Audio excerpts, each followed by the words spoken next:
Hello বন্ধুরা, অনুরাগী ছোঁয়ার আগামী পর্বে আপনারা দেখতে পাবেন মিশকা সূর্যকে ফোন করে বলে তোর হাতে 10 সেকেন্ড সময় আছে, তার মধ্যে তুই জানা তুই আমাকে বিয়ে করতে রাজি কিনা।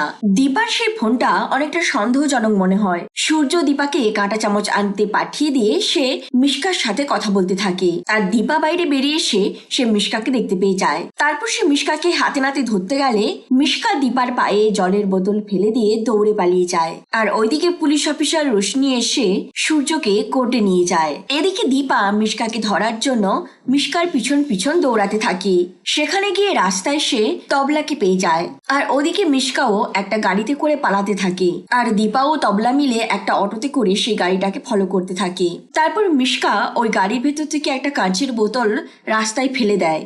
আর সেই বোতল ভাঙা কাচের টুকরোতে তবলার অটোর পাংচার হয়ে যায়। তখন দীপা মিশকার গাড়ির পেছন নিয়ে দৌড়াতে থাকে। আর ওদিকে মিশকার গাড়িটাও খারাপ হয়ে গেলে মিশকা নিচে নেমে আসে। তারপর সে গিয়ে দীপার মাথায় বন্দুক ধরে আর বলে, আজকে তোমাকে মৃত্যুই আমার কাছে টেনে এনেছে, আজকেই তোমার খেলা শেষ। ঠিক সেই মুহূর্তেই তবলা চলে আসে।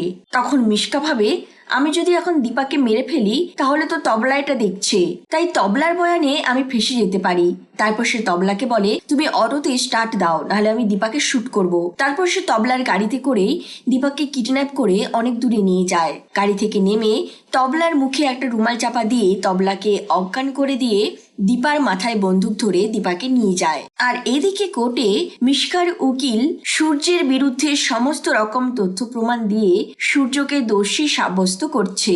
তখন সূর্য মনে মনে ভাবছে, মিশকার কথা আমার একদম বিশ্বাস করা উচিত হয়নি। দীপা, তুমি কোথায়? এখন তোমাকে আমার খুব প্রয়োজন। আর এইভাবেই আজকের পর্ব শেষ হয়েছে।